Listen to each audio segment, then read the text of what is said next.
Thank you three for coming to the presentation today. My name's Mason Kelly, and of course, you guys know that. Um, I just want to start off with a little story. Um, One day I was watching TV like any of us do. It was a normal Thursday afternoon, normal weekday, and all of a sudden I get a phone call from my brother, um, and he calls me frantic and panicking, saying, "Hey, I've been in a wreck.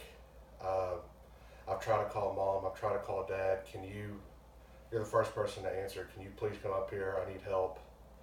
Um, so I asked him if he's okay. He barely missed the wreck.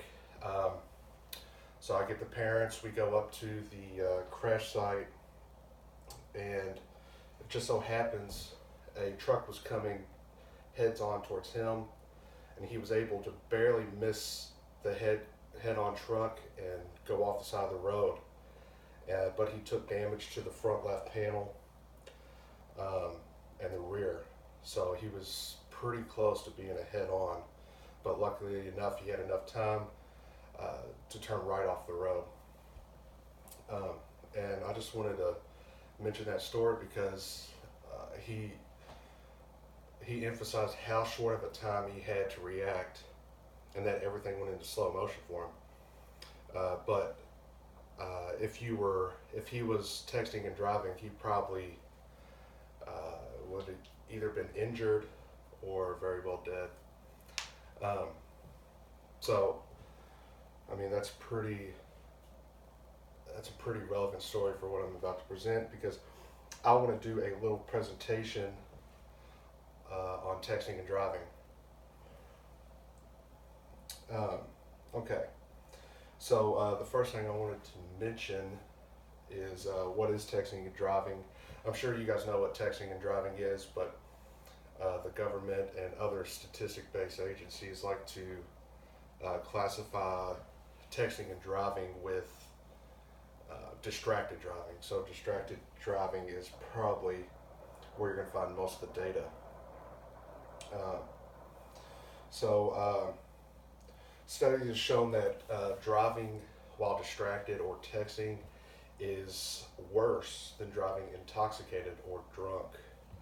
Um, uh, it often means because you're looking down off of your phone, off the street and down to your phone, you often miss road signs, curves, speed around curves,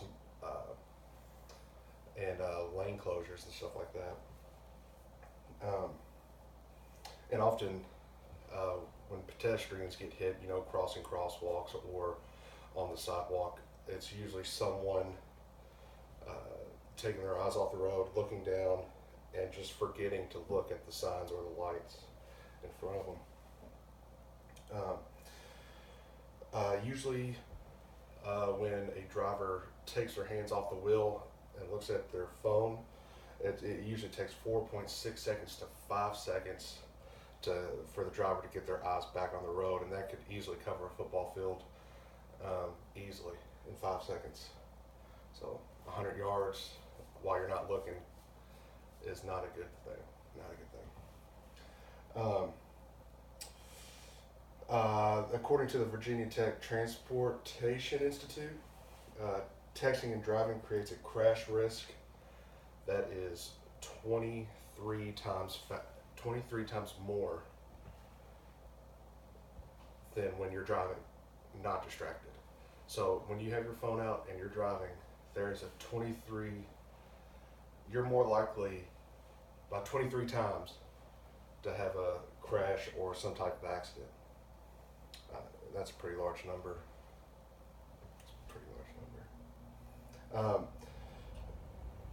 And also, I just wanted to mention that distracted driving or texting and driving really pertains to everyone, but it's more emphasized for people under 20 or teens now that are always on their phones or addicted to their phones. They're just more likely to and more prone to be driving distracted. So after introducing and kind of giving you a background on what texting and driving is, I just want to move on to some statistics of the dangers of distracted driving or texting and driving.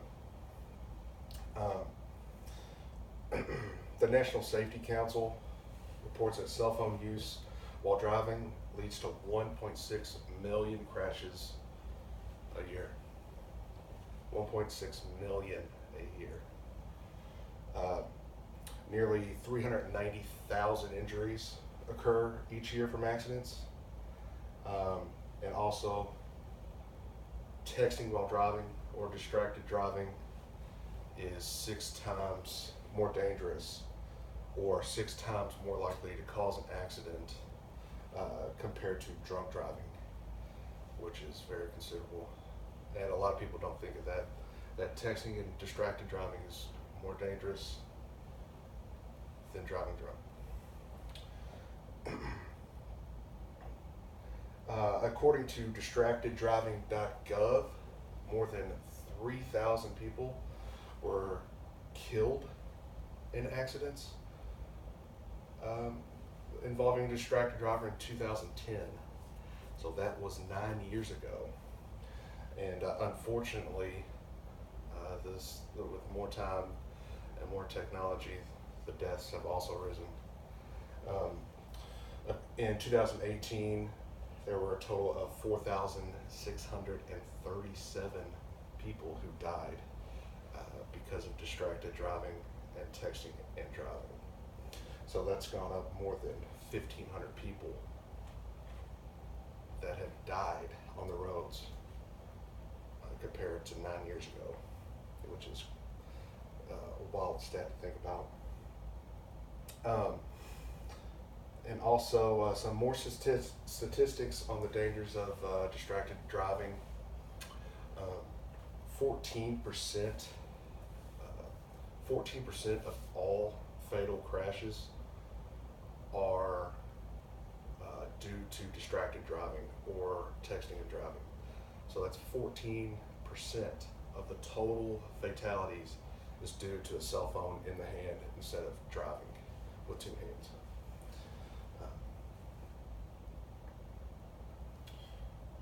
It's pretty crazy when you look at the statistics and realize how dangerous distracted driving and texting while driving is. I mean, just think about you're operating a machine that's moving at 55 miles per hour to 70 miles per hour, and you don't even have your eyes on the road. You don't even have your eyes on the road. You're looking down, maybe one hand. Sometimes people drive with knees. I've seen it done. So those are some stats, just some kind of jarring stats about texting and driving and using the cell phone while the car is moving. I also wanted to mention some ways that we can prevent distracted driving, or some technologies that you can use instead of staring at a phone while driving.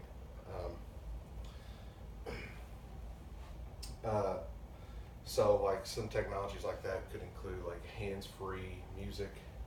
So instead of going through your iPod, looking through different things, you use a hands-free like Apple CarPlay that's in a lot of new cars. And you can just ask Siri to play music, or you can play something through your actual car radio instead of your phone through Bluetooth or something. Let's see, also with hands-free music, there's also hands-free calling.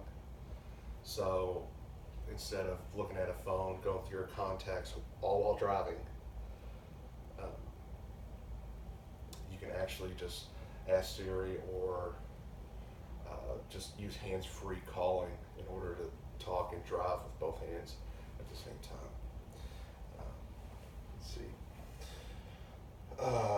Let's see, you could also use, I wouldn't recommend having a phone right here to where your eyes would be looking from the road to the phone, but you could always use a phone mount on your dashboard just so you can have it right here instead of looking down. But again, you don't want to be too distracted in your phone. You want to be able to just maybe get a notification and just look at it and back to the road and stuff, going down, answering, and texting away. You don't want to do that. Let's see, another way to prevent distracted driving is very simple. 2 hands on the wheel. When you got 2 hands on the wheel, you don't have any hands to get on the phone. It's pretty simple and straightforward. Pretty simple. I know I need to work on that. I need to work on not texting and driving. I admit it. Have you guys texted and drive? Yeah, I think we all have. But going back to that, that fatality rate of 4,637 people, it really opens your eyes, and you don't want to be one of those numbers. You don't want to be one of those numbers. Also, in order to prevent distracted driving, some cities, states, laws have been enacted in an effort to reduce distracted driving accidents from talking and texting. Many state and local governments have taken action. So they have different laws requiring different people that if you can have a cell phone or not. Like bus drivers aren't allowed to have a cell phone. But maybe a pedestrian can use hands-free technology, hands-free music. But you can get written up, especially in Kentucky. In Kentucky, texting while driving is prohibited for all drivers of all ages on the road. In addition, it is illegal for novice drivers under the age of 18, which is none of us in here, but we still need to stay on top of our texting and driving. Commercial truck drivers aren't allowed to be on a cell phone, and bus drivers, like I mentioned before, it makes sense because there's some cargo there, precious cargo there that you do not want to lose due to a simple text message. Okay. So that's a quick little rundown on texting and driving and why we shouldn't be doing that. I know you want to get a text and answer the text, right away, but I think your friends or whoever's texting you would understand if you said, "Hey, I was driving. I didn't want to text and drive and be distracted, so I waited till I stopped or turned the car off in order to reply." I don't think any of your friends would be mad.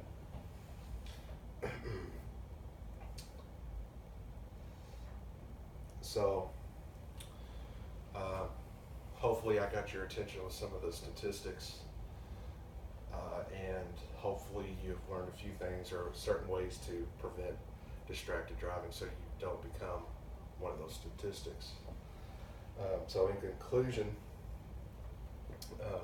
as you can see, texting and driving is very dangerous. It is not a smart thing to do at all, considering you have your life and other lives in your hands. It's not only just you. You could have you and your wife, you and your kids, you and someone else's kids. You could be going on vacation. You do not want to be distracted while driving because we know some of the bad outcomes, just like I've mentioned today. I've given you some information on what distracted driving is and how to prevent it. I've also highlighted the statistics and dangers of texting and driving. I hope you've taken some of this presentation to heart, because I would hate to see any of you involved in an accident where you were driving distracted. Okay, I care for all of you guys. I don't want you driving distracted. Okay. Um, please keep your eyes on the road. I know I need to do a better job at keeping my eyes on the road. I think everybody has texted and drove a little bit. So, but it just takes us a quick second, like my brother. I mean, he's just driving down the road, normal day, and then boom, moves out of the way, half second. If he was down here, remember 4.6 seconds. Bam. You never know. You never know. So remember to keep both hands on the wheel, and no text, no Twitter notifications, no Facebook, no Instagram. You don't need to be scrolling through Instagram. Okay? You're driving, trying to get to point A to point B safely. Yeah, those notifications are more important than your life. They're more important than your family. And they're more important than everything that you have worked towards. You do not want to lose it because you are answering a text message. Again, thank you for coming and allowing me to present to you. I hope you took it to heart, and I really hope you guys don't become a statistic. I hope I don't become that, because I look forward, or I'm going to work better at trying not to text and drive.